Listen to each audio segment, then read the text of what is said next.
નથી શું? મહારાજ, મને થાય છે કે કળવાની ઉચ્ચતા મારી જીભ કપાઈ કેમ નથી જતી?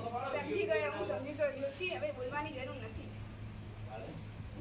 અમને જીવાડો, અમને બચાવો, અમે મરી જઈએ છીએ. મારી રાખડીઓ ભૂખે મરે છે. હવે તો એક આશા જગડુશાની રહી છે. પ્રધાનજી એમને તેલ લાવવા કચ્છ ગયા છે. આજકાલમાં આવી જવા દે. મહારાજ કચ્છના સાત સદાગર છે, જગદુશા પધાર્યા છે. પ્રધાનજી પણ સાથે છે.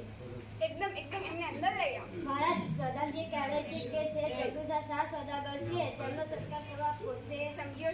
એમના સત્કાર માટે મારે જ સામા જવું જોઈએ. પ્રધાનજીની વાત સાચી છે.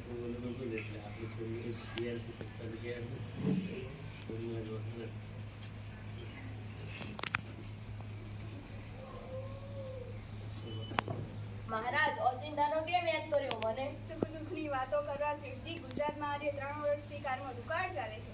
એકલા ગુજરાતની કાં વાત કરો છો? આજે આખા હિન્દુસ્તાનમાં દુકાળ પડે છે. સિંધ, મેવાડ, માળવા, કાશી અને ઠેઠ કંધાર લગી. આજે લોકો ભૂખે મરે છે. પાનખરમાં પાંદડા ખરે તેમ કરે છે. વખત એવો બારીક છે કે ભલાની લાજ જવાનો વખત છે. 7 કોટના દીકરાના મોંમાંથી બાપ બચકું રોટલો કાઢી ખાય છે. દુઃખી ધન સારું, મા બાપ છોકરાને વેચે છે. શી ખબર શું થવા બેઠી? રામજી રાખશે તે રહેશે, પણ આવે વખતે જયદને ટકાવી રાખવાનો રાજ્યનો ધર્મ છે. આપ સરકાર પ્રજા વત્સલ રાજાના મોંમાં આવા શબ્દો શોધે. મને સાંભળીને બહુ આનંદ થાય છે. મેં સાંભળ્યું છે કે આપણે આપના ધાનારા કોઠાર અને ધનના ભંડાર ગરીબો માટે ખુલ્લા કરી દીધા છે. મૂકી દીધા હતા, હવે તો એ ખાલીખમ થઈ ગયા છે. મારા ઘરના ભંડાર અને અન્ના કોઠારો ખાલીખમ પડ્યા છે. અને રહીતનો પેટનો ખાડો તો હજી ઊણો જ ધારું હતું કે 9 સાલ વરસાદ આવશે ને સૌ સારા આવવાના છે. પણ વરસાદ આવ્યો નહીં. અધૂરા પૂરા તીડ પૂર્યા લોકો રાહણિયા પોકારે છે. અમને જીવાડો, અમને બચાવો, અમે મરી જઈએ છીએ. મારી મુખ્ય ગળામાંથી પૂરો અવાજ પણ નથી નીકળતો. વસ્તીનું આ દુઃખ એ મારું દુઃખ છે, પણ નિવારણનો રસ્તો મને દેખાય નહીં ત્યારે હું મૂંઝાઉં. એવી વખતે તમે યાદ હતા. ઋણ યાદ આવ્યો? કેવી રીતે? મારા સાંભળવામાં આવું છું કે પાટણમાં જગુશાની માલિકીની કેટલી અનાજની વખારો છે.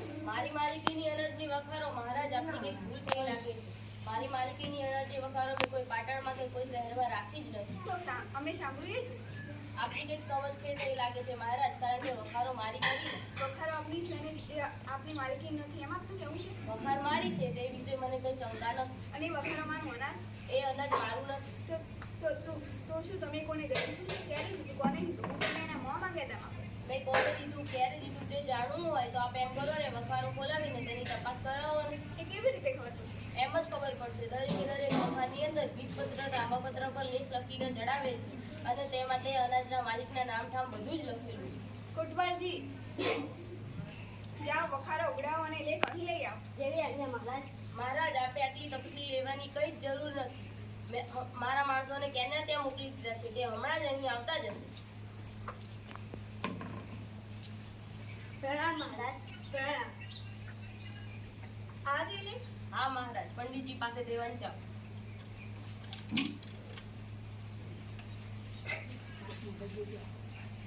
આ વખાર જગડુશાની છે, પણ વખારમાંનું બધું અનાજ એના ભૂખે મરતા ગરીબ ભાઈ ભાંડવનું છે.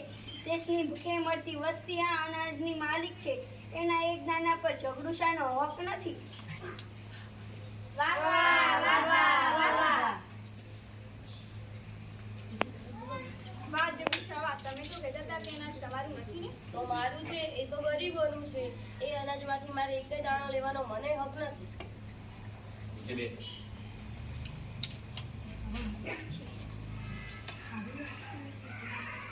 આ વખાર જગડુશાની છે, પણ વખારમાંનું બધું અનાજ એના ભૂખે મરતા ગરીબ ભાઈ ભાંડવનું છે. દેશની ભૂખે મરતી વસ્તી આ અનાજની માલિક છે. એને એક દાણા પર જગડુશાનો હક નથી.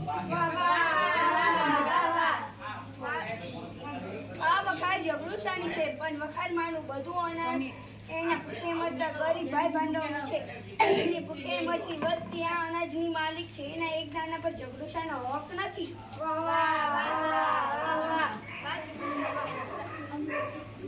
તમારી કેટલી વખારો છે ગામમાં? 40 એક હશે મહારાજ. 40 વખારો? ત્યારે તમારી પ્રજા જીવવાની ગુજરાતમાં તમારા જે ઉદય જીવ છે જગુશા, ત્યાં લગી ગુજરાત રાજ્યની કોઈ આંચ આવવાની નથી. ગુજરાતમાં રાજા ઘણું